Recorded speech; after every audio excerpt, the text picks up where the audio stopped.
أعوذ بالله من الشيطان الرجيم. بسم الله الرحمن الرحيم. الحمد لله رب العالمين، والصلاة والسلام على أشرف الخلائق أجمعين، سيدنا وسيد الأولين والآخرين، حبيبنا وحبيب إله العالمين، إمام المرسلين وخاتم النبيين، أبي القاسم المصطفى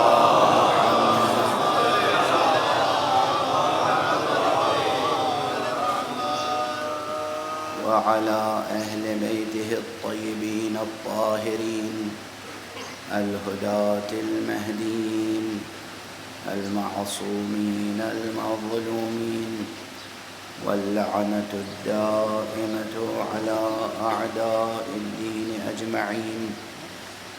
أما بعد، فقد قال الله تعالى عز اسمه في محكم كتابه ومتقن خطابه. بسم الله الرحمن الرحيم. الله لا إله إلا هو الحي القيوم، لا تأخذه سنة ولا نوم، له ما في السماوات وما في الأرض، من ذا الذي يشفع عنده إلا بإذنه. صدق الله العلي العظيم.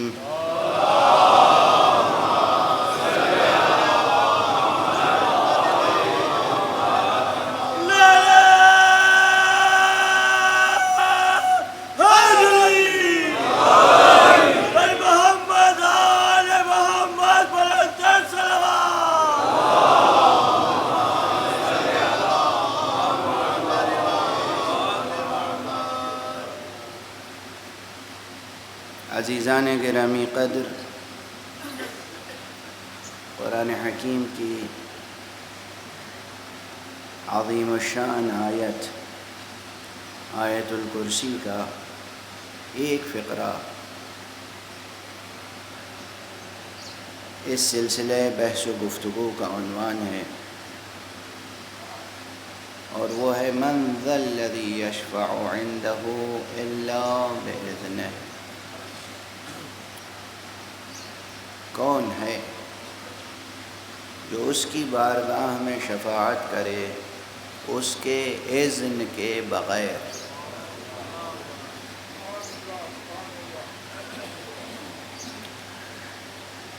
کل میں نے گزارش کی تھی کہ سب سے پہلے تو یہ فقرہ عظمت بارگاہ الہی، جلال بارگاہ الہی کی ترجمانی کر رہا ہے،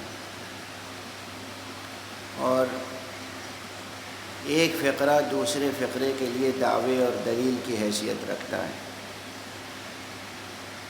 بھئی کسی کی بارگاہ میں کسی کی سفارش تو وہ کرتا ہے جس کی اپنی بھی کوئی حیثیت ہو.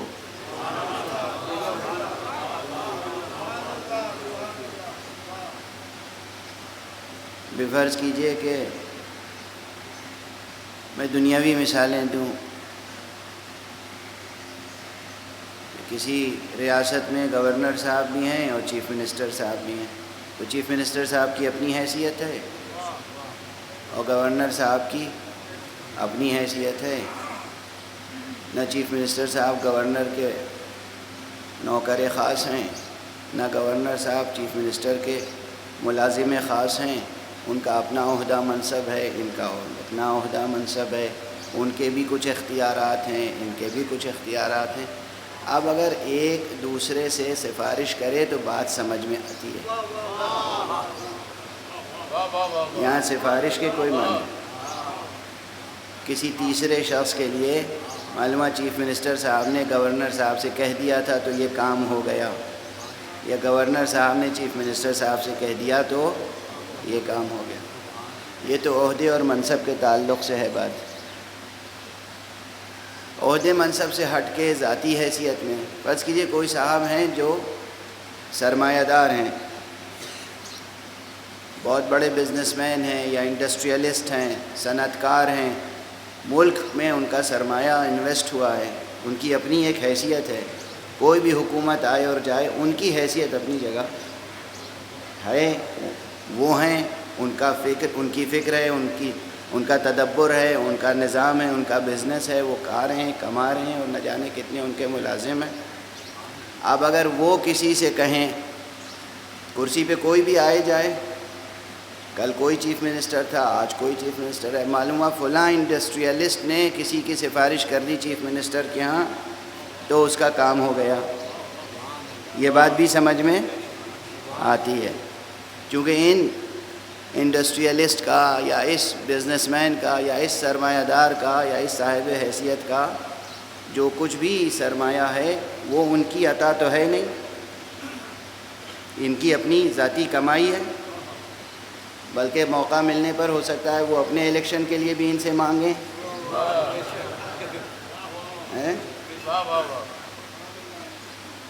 تو اب اگر انہوں نے کچھ کہہ دیا تو وہ بات ہو جائے گی، اور ہمارے ہاں تو کوئی کسی کے ہاں سفارش کرتا ہے جب اس کی اپنی بھی کوئی مستقل حیثیت ہو۔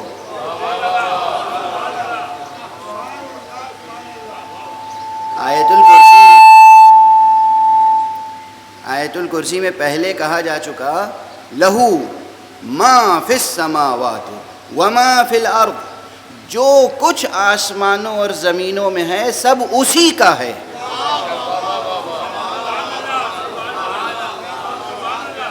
سب اسی کا ہے، مخلوق ہونے کی حیثیت سے سب اسی کی مخلوق ہیں، رزق کی حیثیت سے سب اسی کے مرزوق ہیں، عبد ہونے کی حیثیت سے سب اسی کے عبد ہیں، وہ سب کا معبود ہے،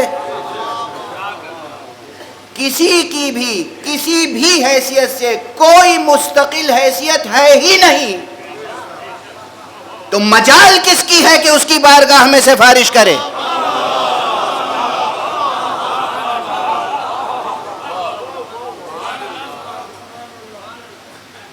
واضح ہے مضمون۔ اور جب صورتحال یہ ہو کہ کسی کو اس کی بارگاہ میں شفاعت اور سفارش کا حق حاصل نہیں ہے، کسی کو حق حاصل نہیں ہے، تو ناقصوں کی بات کیا کی جائے؟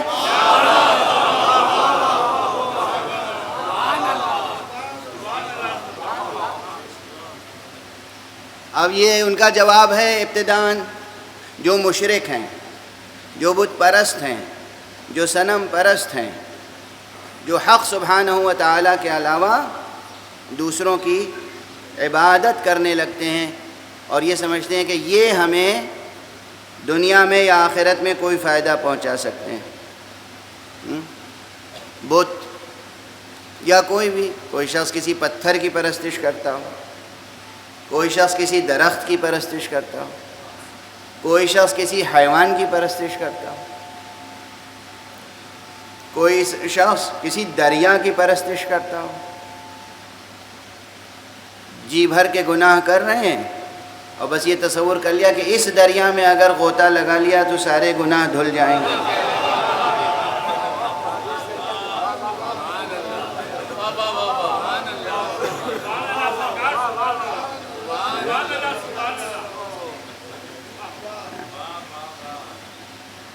تو اب اس لیے اس دریا کی پرستش ہو رہی ہے، یا کسی ستارے میں روشنی زیادہ نظر آئی تو معلوم ہوا کہ ہم اس کی پرستش کر لیں تو شاید ہمارے گناہوں کی تاریکی مٹ جائے، تو نہ کسی پتھر اور پہاڑ کی، نہ کسی درخت کی، نہ کسی حیوان کی، نہ کسی ستارے اور سیارے کی، اور نہ اس کائنات میں بسنے والے اور سانس لینے والے کسی فرد کی عبادت ممکن ہے، ممکن نہیں ہے۔ اور اس نیت سے عبادت، اس نیت سے بندگی اس نیت سے بندگی کہ حضور حق یہ ہمیں کوئی فائدہ پہنچا دیں گے. توجہ ہے؟ باطل ہے، وہم باطل، گمان باطل، خیال باطل، بجز حق سبحانہ و تعالی. کسی پر کسی اعتبار سے تکیہ نہ کریں، بھروسہ نہ کریں، اپنے رزق کو آلودہ نہ کریں. تکیہ کریں تو اس پر، بھروسہ کریں تو اس پر، اور اس کے مخلوقات میں سے کسی کی بھی عبادت اور بندگی نہ کریں اس نیت سے کہ وہ آپ کو کوئی بھی فائدہ پہنچا سکتے ہیں یا حضور حق آپ کی سفارش کر سکتے ہیں، شفاعت کر سکتے ہیں. نہیں، کسی کو حق حاصل نہیں ہے سوائے اس کے جسے خود حضرت حق نے اذن عطا کیا ہو.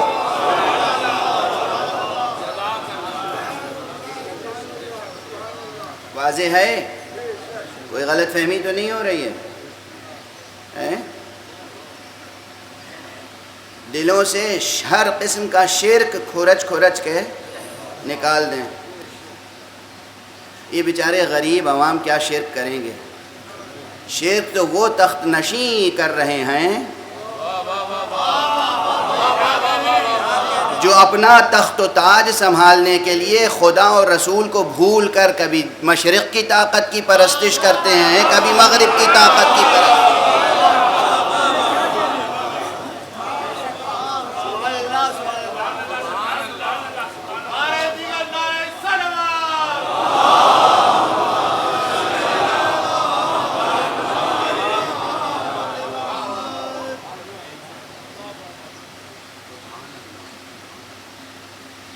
وہ عجب آئرنی ہے، عجب تضاد ہے، عجب تناقض ہے. اب مجھے تو ایسی بھی مثالیں بھی نظر آتی ہیں، میں کسی اور کو کیا کہوں، اپنا ہی نام لے لوں. میں فرض کیجئے کہوں کہ میں تو بس اپنے کو خادم حرم حسین سمجھتا ہوں.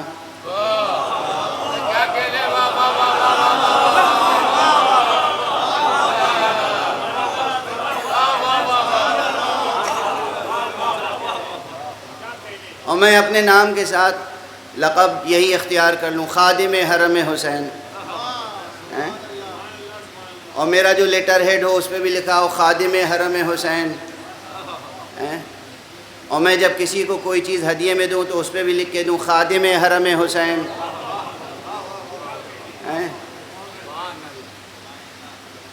اور جب میرے مسائل درپیش ہوں مجھے تو میں چلا جاؤں اس دربار میں جس کا کوئی تعلق ہی نہ ہو حسین سے.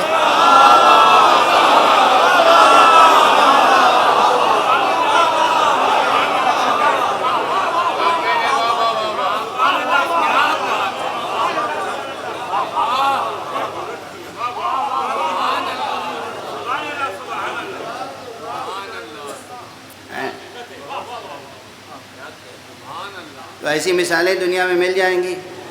میں تنہا تھوڑی ہوں، مجھ جیسے بہت سے ہیں. صلوات پڑھ دیجیے.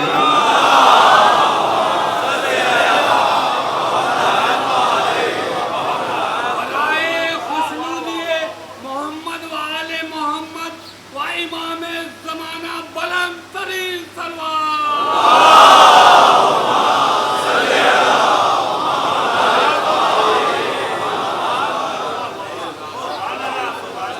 دیکھیے، محبت اور عشق بھی وہ چیز ہے جو شرک کو قبول نہیں کرتی. شرک کو قبول نہیں کرتی. بلکہ ایک بات کہوں، ایک بڑا گہرا جملہ ہے، زبان پر آ رہا ہے، گرہ میں باندھ لیجئے گا. ہر وجودی صفت کی شان یہ ہے کہ وہ شرک کو قبول نہیں کرتی. محبت ایک وجودی صفت ہے، شرک کو قبول نہیں کرتی. عشق ایک وجودی وصف ہے، شرک کو قبول نہیں کرتا. اگر محبت ہے حسین سے تو پھر غیر حسین کی گنجائش ہی نہیں ہوگی.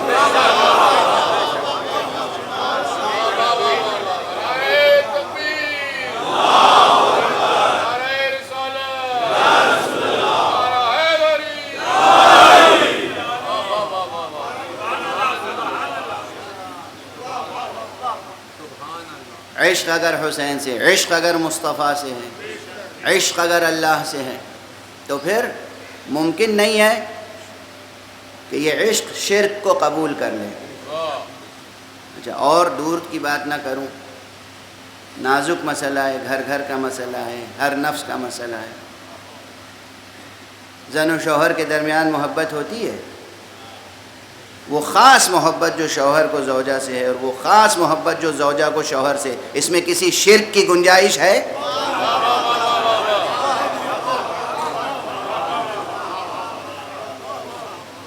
یہ محبت شریک برداشت کرے گی؟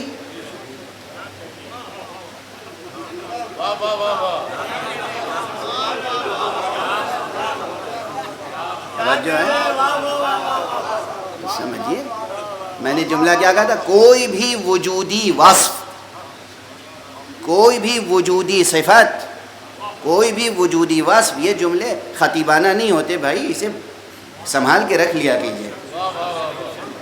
کوئی بھی وجودی وصف شرک بردار نہیں ہے، شرک کو قبول نہیں کر سکتا۔ اس سطح پر آ کر حقیقت توحید کو درک کرنے کی کوشش کیجیے۔ باپ اور بیٹا، وہ خاص محبت جو باپ کو بیٹے سے ہوتی ہے اور وہ خاص محبت جو بیٹے کو اپنے باپ سے ہوتی ہے، یہ شرک بردار ہے؟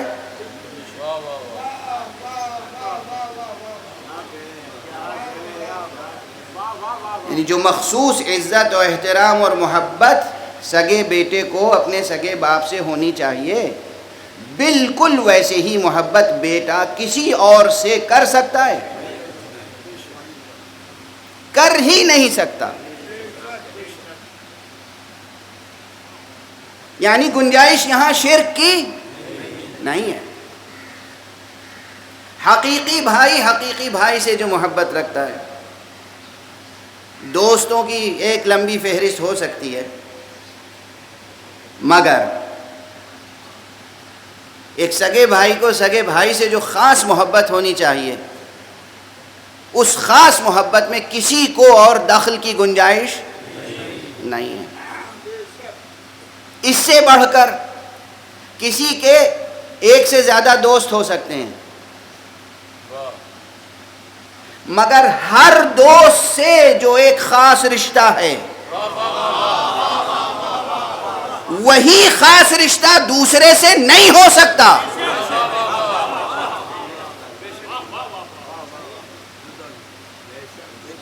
توجہ فرما رہے ہیں آپ؟ ہے نا نازک بحث، بہت ہی ظریف اور نازک اور لطیف بحث ہے، دقیق بحث ہے۔ شخص ایک ہے، اس کے 100 دوست ہیں، ہر دوست سے اس کا رشتہ الگ الگ ہوگا، اور ہر دوست اس سے اسی مخصوص نظر کا طالب ہوگا۔ وہ یہ نہیں چاہے گا کہ جس نظر سے تم دوسرے کو دیکھتے ہو اسی نظر سے مجھے دیکھو۔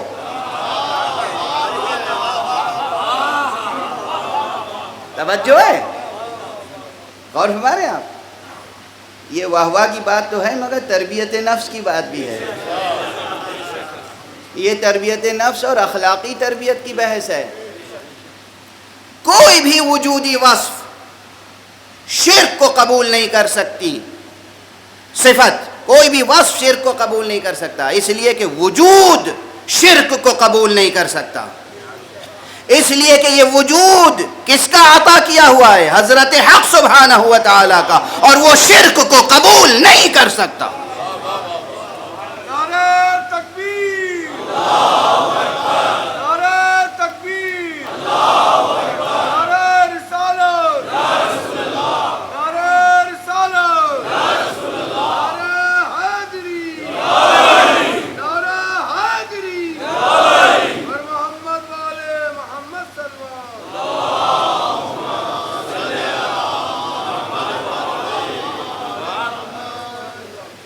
بہت دقیق بحث چھڑ گئی، بہت ہی ظریف نازک۔ تو جب کوئی وصف شرک کو قبول نہیں کر سکتا، کوئی صفت شرک کو قبول نہیں کر سکتی، تو پھر کوئی خادم حرم حسین ہو اور غیر حسین یا عدو حسین یا قاتل حسین سے ہمدردی رکھے یا اس سے مدد لے، آج کے مسلمانوں کے لیے علی ابن ابی طالب کا نہیں، محمد مصطفیٰ صلی اللہ علیہ وآلہ وسلم کا نہیں، حضرت عبد المطلب کا جملہ بھی حجت ہے کہ جب ابرہہ نے مکے پر چڑھائی کی تھی تو ایک جملہ کہا تھا، خود گئے اور اپنے اونٹوں کے لیے بندوبست کرنا چاہا، کسی نے طنز کیا یا اعتراض کیا کہ عبد المطلب ہم تو آپ کو بہت بزرگوار سمجھتے تھے، ہم سمجھتے تھے کہ آپ خانہ کعبہ کی بات کریں گے، تو کیا کہا تھا کہ اس گھر کا ایک پروردگار ہے جو اس گھر کا محافظ ہے، وہ بندوبست کر لے گا۔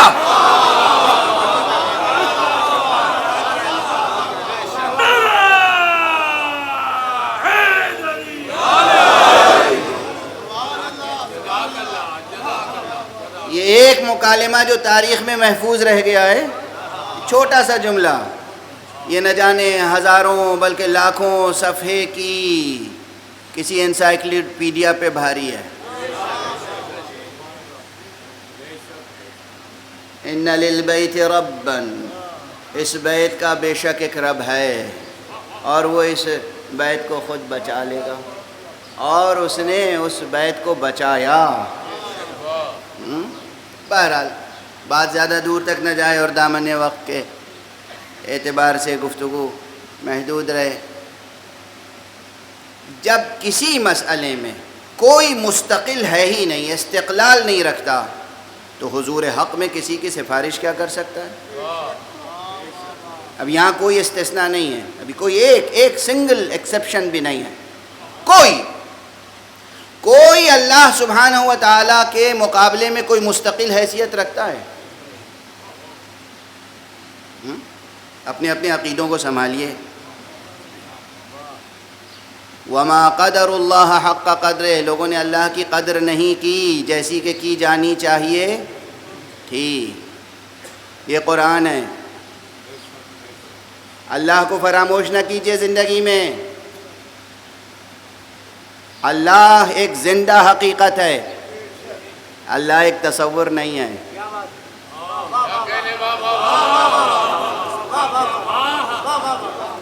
اللہ ایک زندہ حقیقت ہے، ایک تصور نہیں ہے۔ توجہ فرما رہے ہیں آپ؟ اور اللہ سبحانہ و تعالیٰ کے ساتھ کوئی بھی استقلال کی حیثیت نہیں رکھتا، مستقل نہیں ہے، سب اس کے مخلوق۔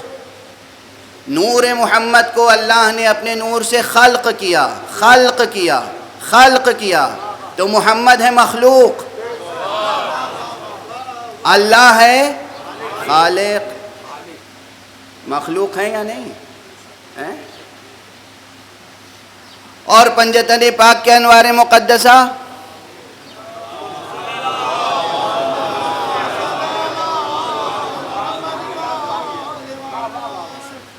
کس نے اللہ کو خلق کیا ہے؟ اللہ نے سب کو خلق کیا ہے نا، اللہ نے سب کو خلق کیا، سب ہیں مخلوق، کوئی استقلال نہیں رکھتا۔ تو حضور حق کوئی کسی کی سفارش نہیں کرے گا جب تک کہ اللہ اذن عطا نہ کرے۔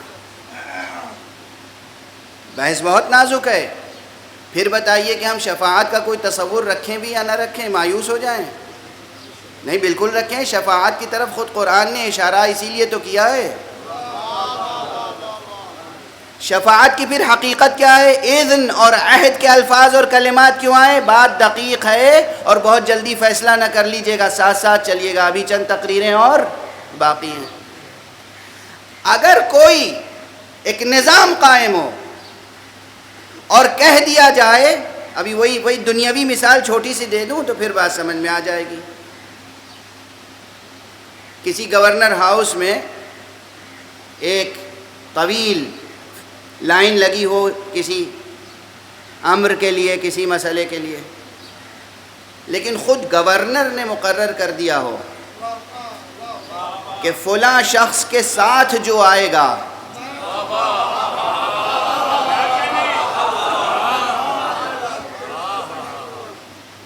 جو فلاں شخص کے ساتھ آئے گا اس کا حق ہوگا کہ وہ اس امر کو حاصل کر سکے.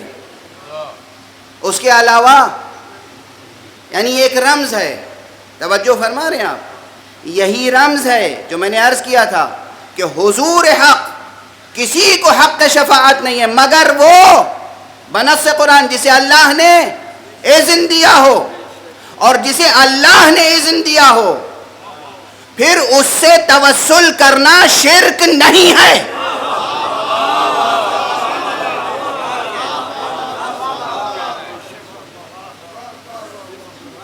فوراً گفتگو شروع ہو جاتی ہے. مثلا میں ایک چھوٹی سی بات میں نے عرض کی تھی، خدا پہ توکل رکھیں، خدا پہ بھروسہ رکھیں، خدا پہ تکیہ کریں، کسی اور پہ تکیہ نہ کریں، یہ حق ہے. مگر جب بچہ پیدا ہو تو یہ بچہ پھر ماں کا دودھ پیے یا نہ پیے؟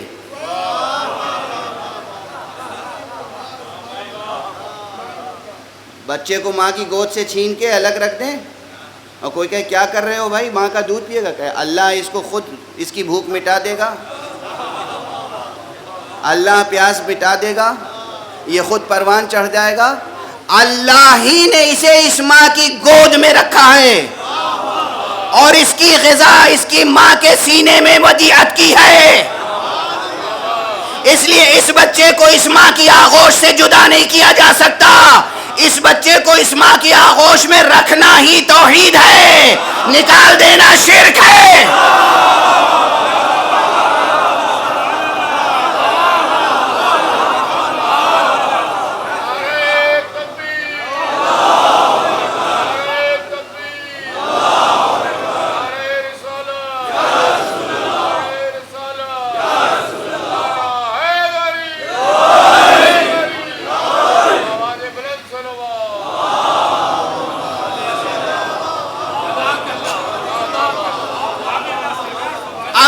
بچے اور ماں کی مثال سمجھ میں آ گئی تو یہ سمجھ لو مسلمانوں، اسلام کی حیثیت سے اہل بیت مصطفیٰ کا گھرانہ وہی نسبت رکھتا ہے جو بچے کی نسبت ماں سے ہے. اسلام کو اہل بیت مصطفیٰ سے جدا کر دو گے اسلام پروان نہیں چڑھ سکتا.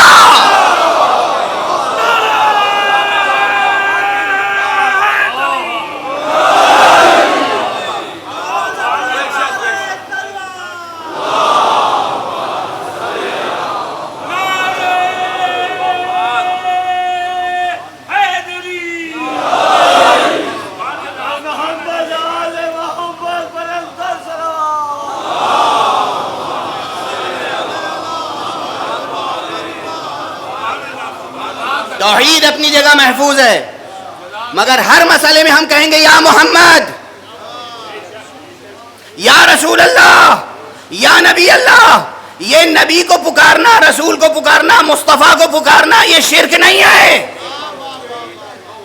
اور اگر خود مصطفیٰ سے پیغام اللہ یہ کہہ دے کہ دیکھو جنگ ایسی ہے کہ یہاں علی کو پکارے بغیر بات نہیں بنے گی،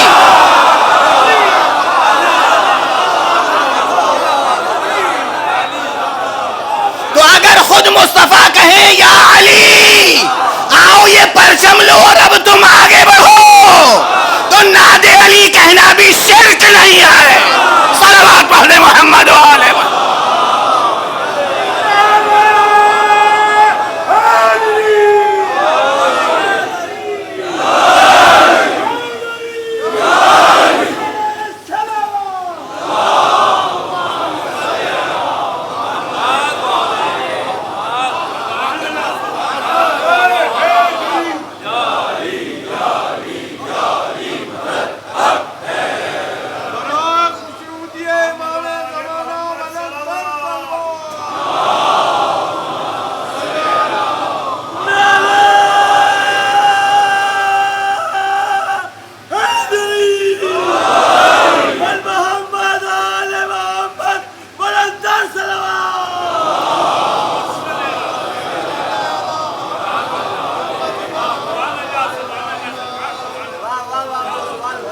ہم جو بات بات میں علی کو پکارتے ہیں،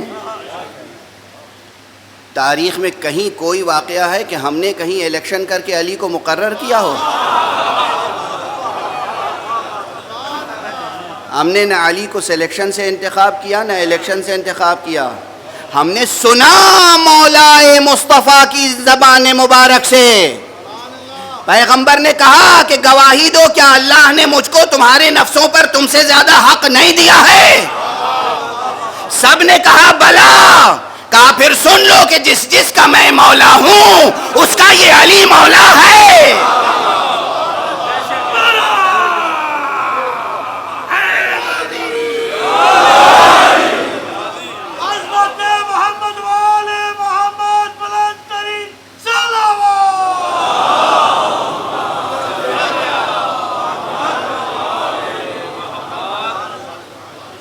یہ حدیث ہے یا نہیں ہے؟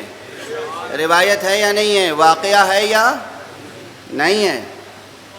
اس حدیث کا تو کوئی انکار نہیں کر سکتا نا، کوئی نہیں کر سکتا. اگر واقعاً کوئی کہہ دے کہ یہ حدیث نہیں ہے تو کائنات کہے گی کہ وہ جھوٹا ہے. یہ ہوائیں کہیں گی وہ جھوٹا ہے، یہ زمین کہے گی وہ جھوٹا ہے، یہ آسمان کہے گا وہ جھوٹا ہے.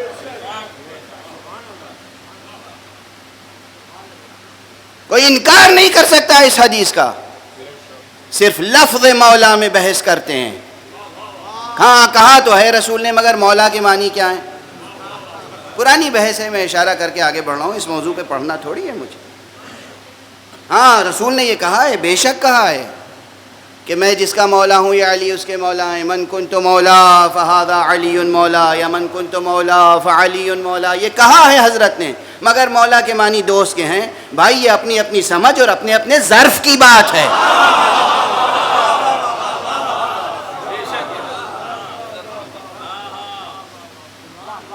آپ رسول اللہ کو کیا سمجھتے ہیں؟ دوست.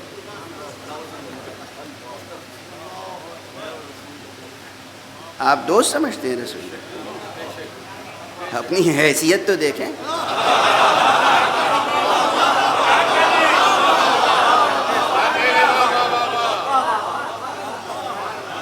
اپنی حقیقت تو دیکھیں. رسول اللہ انسان ہے، رسول اللہ بشر ہیں مگر بشر نوری. رسول اللہ انسان ہے مگر انسان نوری. رسول اللہ آدم ہے مگر آدم نوری. رسول اللہ کو اللہ نے رسول اور نبی اور امام اور ولی اور مولا بنا کر بھیجا ہے. اللہ نے رسول اللہ کو حاکم بنا کر بھیجا ہے. اللہ نے رسول اللہ کو سرپرست بنا کر بھیجا ہے. اللہ نے رسول اللہ کو آقا بنا کر بھیجا ہے. اور پھر رسول اللہ کہتے ہیں میں جس کا مولا ہوں.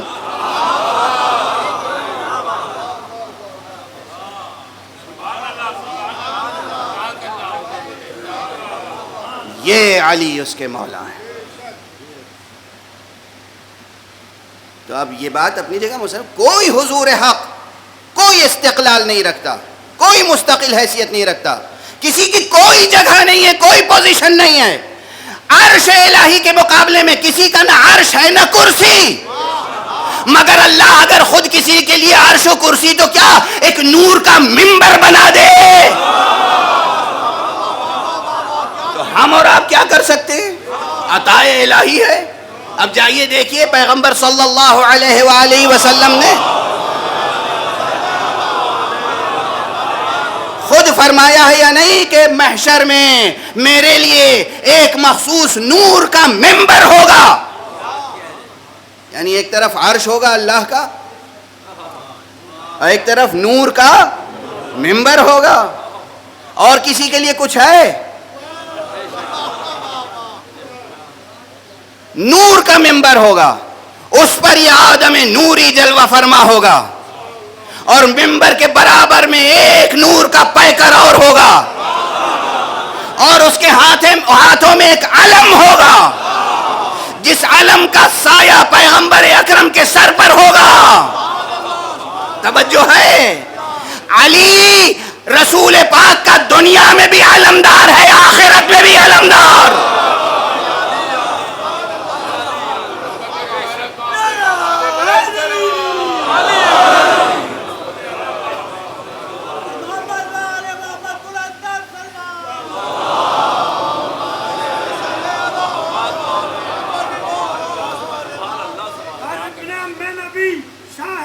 فتح سلام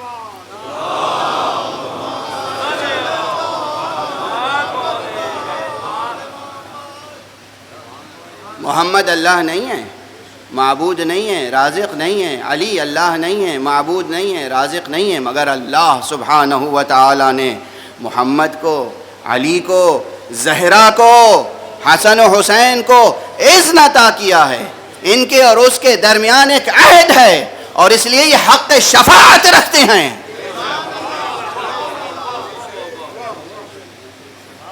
اور ان کی شفاعت کے بغیر ہم اور آپ تو کیا، ان کی شفاعت کے بغیر ہم اور آپ تو کیا، عام انسان کیا، عام خاکی اور گناہگار کیا، آدم تا مسیح، کوئی نبی شفاعت مصطفیٰ کے بغیر اس بارگاہ حق میں رستگار نہیں ہو سکتا۔ یہ ہے مصطفیٰ صلی اللہ علیہ وآلہ وسلم کی حیثیت۔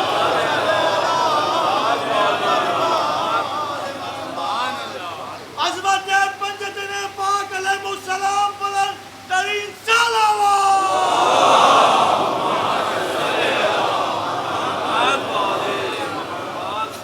من ذا الذی یشفع عندہ الا بإذنہ، کون ہے جو اس کی بارگاہ میں، اس کے دربار میں، اس کے حضور میں کسی کی شفاعت کر سکے اس کے اذن کے بغیر؟ ممکن نہیں ہے۔ اولاً تو کسی کی حیثیت نہیں ہے، کوئی حقیقت نہیں ہے۔ حقیقت اسی کی ہے جس کو اس نے کوئی حقیقت عطا کی ہو۔ اس نے کسے حقیقت عطا کی؟ ان انوار مبارکہ کو۔ ابھی یہ بحث اور جاری رہے گی، ابھی یہاں روک رہا ہوں گفتگو کو۔ کل میں نے عرض کیا تھا کہ ایک طرف تو یہ جملہ جلال و جمال و عظمت و کبریائی حق سبحانہ و تعالیٰ کا اظہار ہے۔ من ذا الذی یشفع عندہ، کون ہے جو اس کے حضور میں کسی کی سفارش کر سکتا ہے؟ الا باذنہ، مگر اس کے اذن کے بغیر۔ لیکن اس پورے جملے میں اس کے بعد دوسرے محوری بحث انسان سے متعلق ہے۔ ہم اور آپ اور تمام انسان کہ انسان کی حقیقت کیا ہے، انسان کی معنویت کیا ہے، آخر یہ انسان شے کیا ہے کہ اس کے لیے خاص شفاعت کا شعبہ بھی رکھا گیا۔ توجہ ہے؟ خود اس انسان کے لیے، اس انسان کی کوئی قدر و قیمت تو ہے نا نگاہ مشیت میں، ورنہ اس کے لیے شفاعت کا شعبہ ہی نہ رکھا جاتا۔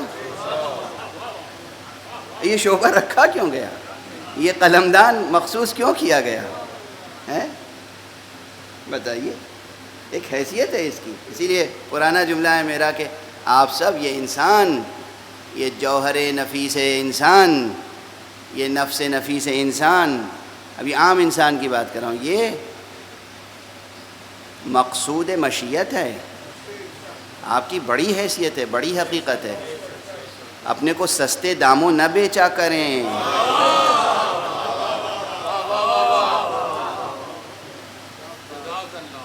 نہ بیچا کریں کا مطلب صرف افسران سمجھیں گے، اور وہ اس کا ترجمہ یہ بھی کر سکتے ہیں کہ مولانا نے کہا ہے کم رشوت نہ لیا کرو۔ رشوت لو تو کچھ بھاری رقم لو، کوٹ کر دیں گے کہ میرا جملہ انورٹڈ کاماز میں کہ اپنی قیمت کم نہ رکھا کریں۔ نعوذ باللہ، نعوذ باللہ، استغفر اللہ۔ امیر خسرو ایک شاعر گزرے ہیں، ان کے 2 مصرے میں برابر کوٹ کرتا رہتا ہوں۔ وہ کہہ گئے ہیں کہ ہر دو عالم قیمت خود گفتائی، نرخ بالا کن کہ ارزانی ہنوز۔ تم نے یہ دونوں عالم کو اپنی قیمت بتایا ہے، انسان یہ دونوں عالم کو اپنی قیمت بتایا ہے۔ ارے قیمت اور بڑھاؤ، ابھی بہت سستے ہو۔ سمجھ رہے ہیں آپ؟ کاش فرش عزائے حسینی پر آنے والے عزت و حرمت و قدر و قیمت و ارزش انسان کو سمجھ کے اٹھیں۔ انسان کتنی عظمت رکھتا ہے، کیسی حرمت رکھتا ہے، انسان کا خون کتنا محترم ہے، انسان کی عزت و آبرو کس قدر محترم ہے، انسان کا مال، اس کے ممتلکات کس قدر محترم ہے۔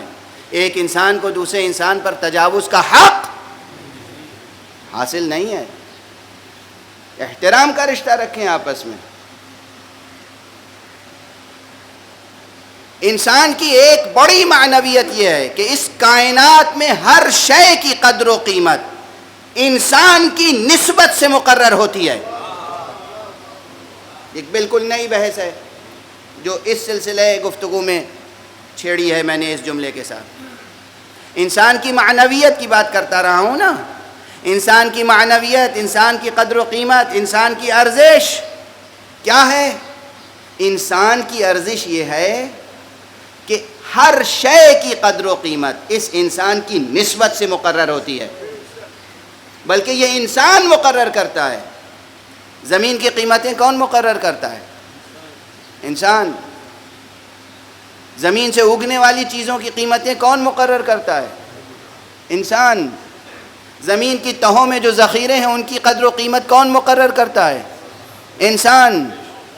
جہاں تک یہ کائنات پھیلی ہوئی ہے، اس کائنات کی ہر شے کی قدر و قیمت ہر اعتبار سے کون مقرر کرتا ہے؟ انسان۔ اسی لیے ایگزسٹینشیلزم یا وجودیت کا فلسفہ جن لوگوں نے پیش کیا تھا، اگرچہ وہ بھی خواب پریشاں ہو کر رہ گیا، لیکن اس میں ایک بات قدر و قیمت رکھتی تھی کہ اس پوری کائنات میں انسان کی حیثیت کیا ہے، انسان کی معنویت کیا ہے، انسان کی قدر و قیمت کیا ہے۔ انسان کی قدر و قیمت یہ کہ یہ ہر شے کی میزان یہ خود ہے۔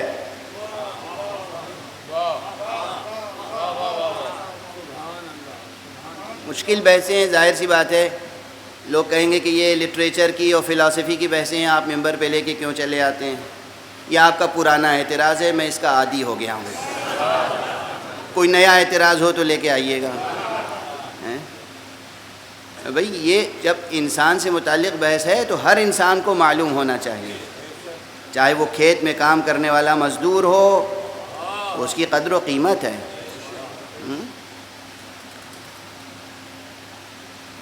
ہر شے کی قدر و قیمت انسان کی نسبت سے مقرر ہوتی ہے۔ یہ ایک بڑی بحث ہے، آج پوری بحث نہیں عرض کر سکوں گا، لیکن اسی سے گریز کرتے ہوئے، مربوط رکھتے ہوئے ایک دوسرا جملہ کہوں جو ایک خود مستقل بحث ہے۔ ہر شے کی قدر و قیمت انسان کی نسبت سے مقرر ہو رہی ہے اس کائنات میں۔ واضح ہے یہ بات، اس میں کوئی شک و شبہ تو نہیں ہے۔ بحث کی گنجائش بہت ہے، ڈیبیٹ کی گنجائش بہت ہے، لیکن ایک مکمل بحث ہے۔ اس دنیا میں بہت سے دین بھی دکھائی دیتے ہیں، بہت سے مذہب رائج ہیں، بہت سی آئیڈیالوجیز ہیں۔ ابھی میں ایک عام سوچنے والے انسان کی سطح سے گفتگو کر رہا ہوں، کوئی خاص لیبل لگائے بغیر۔ بہت سے دین ہیں، بہت سے مذہب ہیں، بہت سے مسلک ہیں، بہت سی آئیڈیالوجیز ہیں، بہت سی ڈسپلنس ہیں جو دنیا میں رائج ہیں، بہت سے نظریے رائج ہیں، بہت سے مکاتب فکر ہیں۔ ان سب کی پرکھنے کی ایک خاص میزان خود انسان ہے، یعنی وہی دین سب سے اچھا دین ہوگا جو انسان کو سب سے زیادہ اہمیت دے سکے۔ جس دین میں خون انسان محفوظ نہیں ہے وہ دین کچھ ہو سکتا ہے، دین کہلانے کا مستحق نہیں ہے۔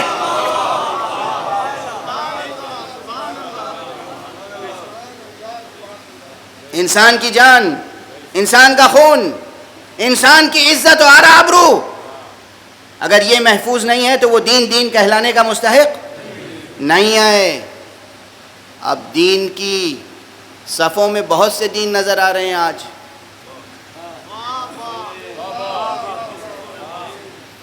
دیکھنے کی بات ہے کہ آئندہ مورخ کیا لکھے گا۔ ہمارے بچے جب دین اور اصول دین اور فروع دین کی بحث پڑھیں گے وہ کس دین کو اختیار کریں گے؟ اس دین کو اختیار کریں گے جس میں انسانوں کے گلے کو بے دریغ خنجر سے ریتا جاتا ہو، کوئی حیثیت ہی نہیں ہے، جس کا جہاں دل چاہا ذبح کر دیا، عورتوں کو لیا اور بازاروں میں کھڑا کر کے بیچ رہے ہیں، اسکول کے بچوں کو ذبح کر رہے ہیں اور ان کے سروں کو آویزاں کر رہے ہیں، اور خود کو منسوب کرتے ہیں اس دین سے جس کا نام ہی امن اور سلامتی کا مفہوم رکھتا ہے۔ ایک طرف اسلام سے وابستگی کا اعلان، بلکہ اسلام کے سب سے بڑے ذمہ دار ہونے کا اعلان، اور دوسری طرف سب سے زیادہ ظلم اور ستم، اور وہ بھی کسی غیر پر نہیں۔ اگر اتنا ظلم یہ دشمنان اسلام پر کرتے تب بھی جائز نہ تھا، جبکہ خود مسلمانوں پہ کر رہے ہیں۔ قرآن پڑھیے، قرآن کیا کہتا ہے؟ قرآن ابتداً کہتا ہے کوئی لڑائی، کوئی جھگڑا، کوئی جنگ نہیں۔ جب بہت مظلوم ہو گئے مسلمان تو کہا گیا اذن للذین، اذن دیا جاتا ہے ان لوگوں کو، اجازت دی جاتی ہے ان لوگوں کو جن پر بہت ظلم و ستم ہوا ہے، جنہیں قتل کیا جا رہا ہے، کہ اب وہ اپنے دشمن سے بھی قتال کر سکتے ہیں، مگر اس کی شرطیں رکھ دی۔ دیکھو جتنی تمہارے اوپر جتنا ظلم دشمن نے کیا ہے، تم کہیں اس سے زیادہ اس پہ نہ کر دینا۔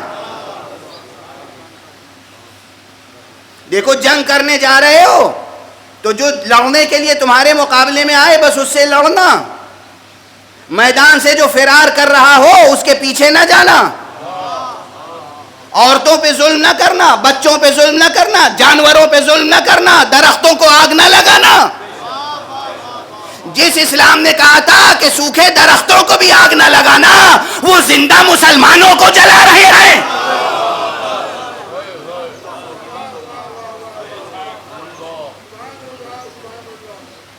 یہ مسائل زیر بحث آنے چاہیے یا نہیں؟ اسے صرف ایک نیوز آئٹم کے طور پر آ جاتی ہے خبر، ہے نا، لیکن اس پہ جتنا ظلم، اس ظلم پہ جتنا احتجاج ہونا چاہیے، اتنا احتجاج کرو، اتنا لکھو ظالموں کے خلاف کہ ظالم کو دنیا میں منہ دکھانے کا موقع نہ رہے،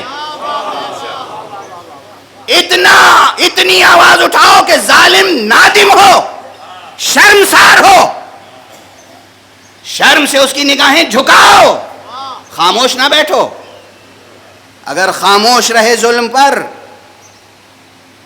تو خاموش رہنا بھی ظلم کا ساتھ دینے کے مترادف ہو جاتا ہے کبھی کبھی۔ بس وقت گزر جاتا ہے۔ یہ 2-3 بڑی بحثیں تھیں جو آج بھی چھڑیں، لیکن چھوٹے چھوٹے جملوں میں سمو کر آگے بڑھ گیا۔ انسان کی ایک معنویت یہ ہے کہ اس پوری کائنات میں ہر شے کی قدر و قیمت انسان کی نسبت سے قائم ہوتی ہے، یہ ایک بڑی بحث ہے۔ دوسری بحث خود ادیان کے سلسلے میں، دین کون سا سب سے زیادہ قیمتی ہے، صحیح دین کون سا ہے، سچا دین کون سا ہے؟ وہ جس میں انسان کی آبرو محفوظ رہے، جس میں انسان کی حیثیت محفوظ رہے، جس میں انسان کی ذات محفوظ رہے، انسان کی جان محفوظ رہے، جس میں انسان کی معنویت محفوظ رہے، وہی دین سچا دین ہے۔ یہ دین کہاں ملے گا؟ یہ دین وہاں نہیں ملے گا، مجبور ہوں کہنے پر، جن کی تاریخی میں ہو یا خود میدان سے بھاگ جاتے ہو یا ہمیشہ بھاگنے والوں کے پیچھے جاتے ہو۔ یہ دین وہاں ملے گا کہ جو میدان میں مجبوراً جاتے تھے۔ جب کوئی میدان کسی سے فتح نہیں ہوتا تھا، مجبوراً جاتے تھے، اور جب کسی کو دیکھتے تھے کہ میدان چھوڑ کے بھاگ رہا ہے تو اس کے پیچھے کبھی نہیں جاتے تھے۔ انسان ہے، جان بچانا چاہتا ہے، بچانے نہ دو، جانے دو، کبھی کسی کے پیچھے نہیں گئے۔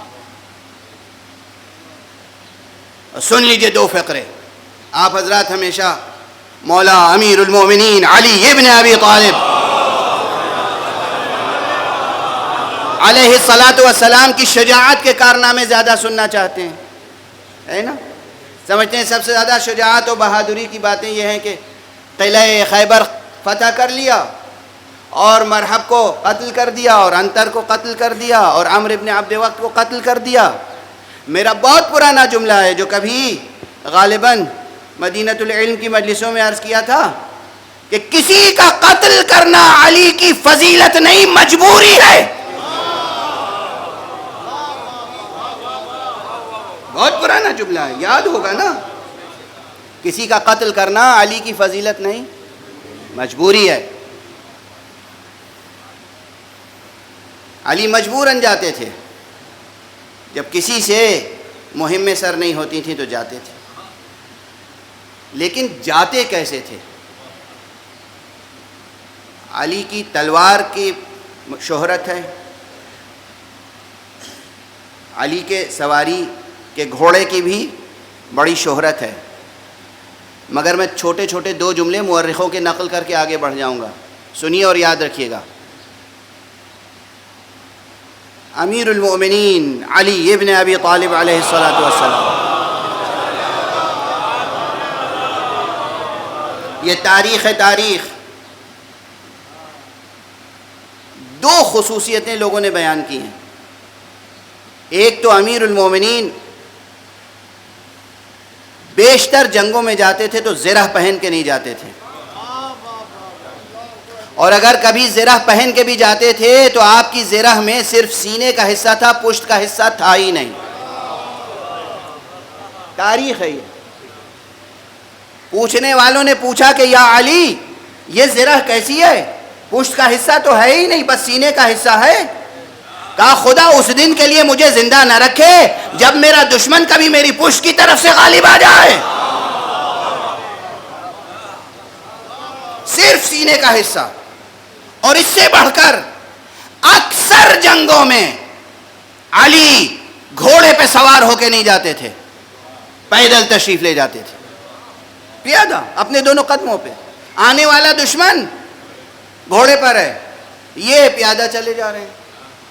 خدا کی قسم خود یہ ادا علی کی دشمن کو قتل کر دینے کے لیے کافی تھی۔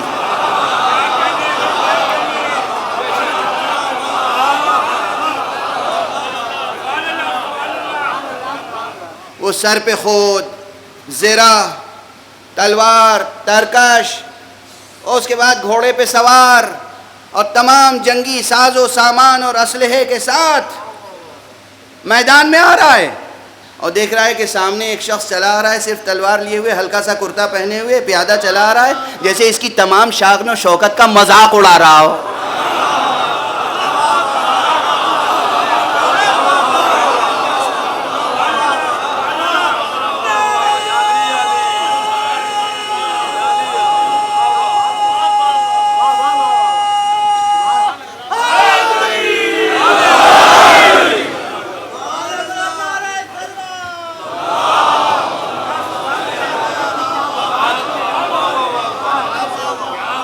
مذاق اڑا رہا ہو۔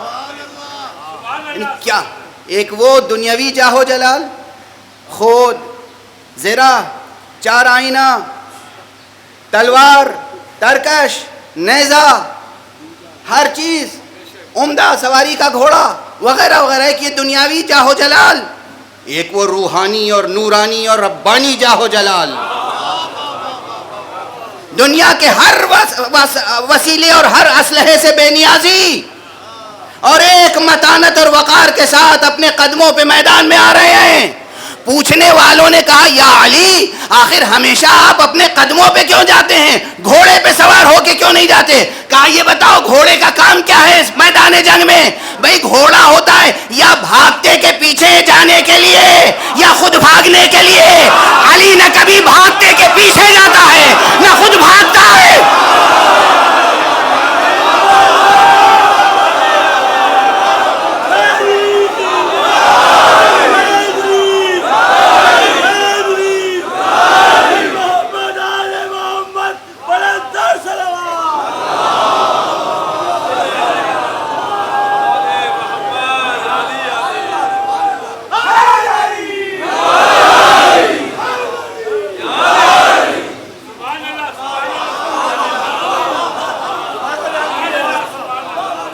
یہ تاریخ میں علی کا بیان ہے. لوگوں نے پوچھا آپ بغیر گھوڑے کے ہمیشہ جاتے ہیں, گھوڑے کی ضرورت بتاؤ. گھوڑے کا کیا کام ہے بھئی؟ گھوڑے سے کام لیتے ہیں یا سامنے جو بھاگ رہا ہو اس کے پیچھے گھوڑا دوڑائیں, یا خود دشمن سے بھاگنا ہو تو گھوڑا دوڑائیں؟ ارے وہ اور ہیں جن کے گھوڑے دوڑتے ہیں, ہمیں گھوڑے دوڑانے کی ضرورت نہیں ہے. یہ ہے شجاعت علی. بس دامن وقت میں گنجائش نہیں. اس بے پناہ شجاعت کے باوجود, اس بے پناہ شجاعت کے باوجود علی کی تلوار سے قتل ہونے والوں کی تعداد بہت کم ہے, بہت کم. اس لیے کہ علی کو قتل کرنے میں کوئی دلچسپی تھوڑی تھی. بس گفتگو سمیٹ دوں, 2-3 منٹ اضافہ ہو گئے آج پھر. کل تک تاریخیں ہمارے یہاں محفوظ رہتی ہیں اصحاب کے بیان کے لیے. آج 5 محرم ہو گئی.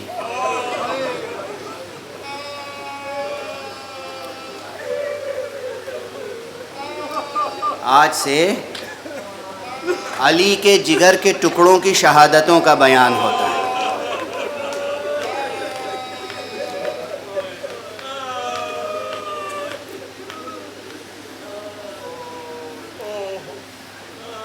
دنیا دیکھے, میں نے کچھ پڑھا ہے مصائب میں, کوئی واقعہ بیان کیا ہے. میں نے تو بس یہ یاد دلایا ہے کہ آج 5 محرم ہے. کیسا تڑپ تڑپ کے رو رہے ہیں رونے والے. یہ وہ ہیں جنہیں حسین اور آل حسین کی معرفت ہے. یہ وہ ہیں جنہیں محمد اور آل محمد سے محبت ہے. یہ وہ ہیں جنہیں علی اور آل علی سے عشق ہے, محبت ہے. یہ مودت کے تقاضے پورے کر رہے ہیں. بس 2-3 جملے کہوں گا, اس سے زیادہ کا موقع نہیں ہے. 5 محرم سے عموماً ہمارے عزا خانوں میں آل محمد کے بچوں اور جوانوں کی شہادتوں کا بیان ہوتا ہے. کس میں سکت ہے, کس میں طاقت ہے جو کسی ایک جوان کے بھی فضائل پڑھ سکے اور اس کے تمام مصائب کو بیان کر سکے. آج 5 کو عام طور پر بعض عزا خانوں میں رباب کے چھماہے بچے اصغر کی شہادت بیان ہوتی ہے. لیکن خود اس عزا خانے میں بھی یہی روایت قائم تھی, مگر میں نے اس میں تھوڑی ترمیم کی ہے گزشتہ برس سے. اور میں آج 5 تاریخ کو آپ کو بطور خاص دعوت دیتا ہوں اس ماں کے 2 بچوں کا ماتم کرنے کے لیے.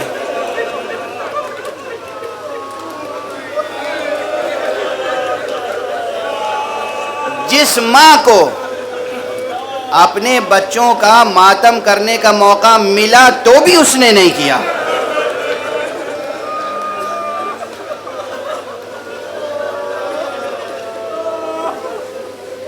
یہ تو آپ جانتے ہیں نا کہ کربلا کے بعد رونے کی اجازت تو کسی کو نہیں تھی. وہی میرا پرانا جملہ ہے, جب کوئی آپ سے پوچھے کہ تم کیوں روتے ہو تو آپ کو حق ہے یہ کہنے کا کہ جنہیں رونے کا حق تھا اگر انہیں رو لینے دیا گیا ہوتا تو شاید ہمیں صبر آ جاتا, مگر انہیں تو نہیں رونے دیا گیا نا. آخر زینب کو حسین پہ رونے کا حق تھا یا نہیں؟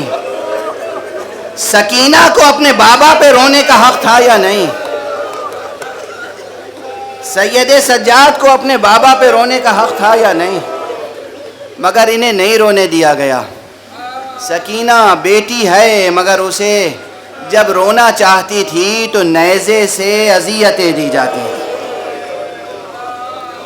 کربلا میں کوئی نہیں رو سکا, راہ کوفہ و شام میں, راہ کربلا و کوفہ میں, دربار کوفہ میں کوئی رو نہیں سکا. اب میں کیا پڑھوں, شہادت پڑھوں؟ شہادت پڑھنے کی سکت نہیں ہے. جناب زینب کے صدقے میں یہ جو عزاداری قائم ہے. تو جناب زینب کے واقعات کو میں سے ایک واقعہ سن لیجئے اور اس کے بعد آپ روتے رہیے گا, گریہ کرتے رہیے گا, ماتم کرتے رہیے گا. آپ کو حق نہیں ہے کہ آپ خاموش رہیں. جناب زینب نے اپنے دونوں بچوں کو عون و محمد کو اپنے بھائی پہ قربان کیا, لیکن جب شام میں انقلاب کے آثار رونما ہوئے اور باغی شام نے فیصلہ کیا کہ اہل بیت کو پھر مدینے بھیجا جائے, تو جناب زینب نے کچھ شرطیں رکھیں. ہم شام سے جائیں گے کربلا سے جائیں گے مدینہ, مگر شام سے جانے سے پہلے ہم یہاں فرش عزا بچھائیں گے. اور میرے بیٹے سید سجاد, اس حاکم سے کہو ہمارا لٹا ہوا سامان واپس کریں, تبرکات زہرا واپس کریں, اور جوانان بنی ہاشم کے سر ہمیں دیں. ہمیں ہمارے بھائی حسین کا سر چاہیے, ہمیں اپنے بچوں کا سر چاہیے. کہتے ہیں کہ فرش عزا بچھا, مجلس منعقد ہوئی اور سر آئے. حسین کا سر آیا تو زینب احترام کو کھڑی ہو گئی. زینب نے وہ سر لیا آغوش میں, پیشانی کو بوسہ دیا اور گریہ شروع کیا. اکبر کا سر آیا, لیلا نے سینے سے لگایا. قاسم کا سر آیا, ام فروا نے سینے سے سر لگایا. مگر جب عون و محمد کے سر آئے, زمین میں رکھ دیے گئے, کوئی بیوی نہیں اٹھی. موجود بیویوں نے کہا کیا یہ لاوارثوں کے سر ہیں؟ زینب نے کہا نہیں, یہ لاوارث نہیں ہے, یہ میرے بچے ہیں, مگر میں حسین کو گریہ کروں گی. اب میں ان بچوں کا ماتم